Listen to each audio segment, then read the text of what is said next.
Hi friends, Telangana రాష్ట్ర ప్రజలందరికీ అదురుపే శుభవార్త. కొత్త ఆసరిచేత పెన్షన్లు పెంచడం జరిగింది. మరి ఇప్పటివరకు కూడా పెంచిన డబ్బులు లేరు అనేసి చాలామంది అయితే అడగడం జరుగుతుంది.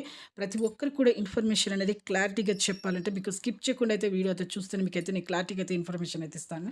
ఒక లైక్ మాత్రం మర్చిపోకండి. లైక్ చేయడం వల్ల 10 మందికి వీడియో అనేది వెళ్తుంది. వాళ్ళకు కూడా ఇన్ఫర్మేషన్ అనేది యూజ్ అవుతుంది. లేట్ చేయకుండా అయితే వీడియోలోకి అయితే వెళ్ళిపోదాం. అలాగే కొత్త పెన్షన్లు కొంతమందికి వస్తున్నాయి, కొంతమందికి రావట్లేదు. అలాగే కొంతమందికి పెన్షన్లు అనేది రద్దు అవుతున్నాయి. ఎందుకు రద్దు అవుతున్నాయి తెలుసుకునే ముందు ఒక లైక్ అయితే మర్చిపోకండి. పాత వారికి, కొత్త వారికి, వృద్ధులకి, వితంతులకి, ఒంటరి మహిళలకు 4,000, వికలాంగులకు 6,000, హెచ్ఐబీడీ, చేనేత, మగ్గం కార్మికులు, డయాలసిస్ వారికి కూడా 4,000 అండి.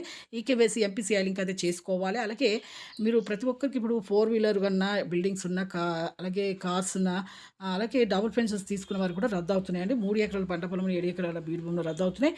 ఎన్నికల మేనిఫెస్టోలో చెప్పిన విధంగా ప్రతి ఒక్కరికి కూడా మేము 6 గ్యారెంటీలు ఒక్కొక్క గ్యారెంటీని తీసుకొస్తామనేసి కూడా అమల్లోకి తీసుకొస్తామని సీఎం గారు అయితే చెప్పడం జరిగింది. ప్రతి ఒక్కరికి కూడా తీసుకొస్తామన్నారు. వెరిఫికేషన్ చేయడం వల్ల లేట్ అయింది. ఇప్పుడు పెంపు విషయంలో ఎలాంటి అప్డేట్ అయితే రాలేదండి. Thanks for watching.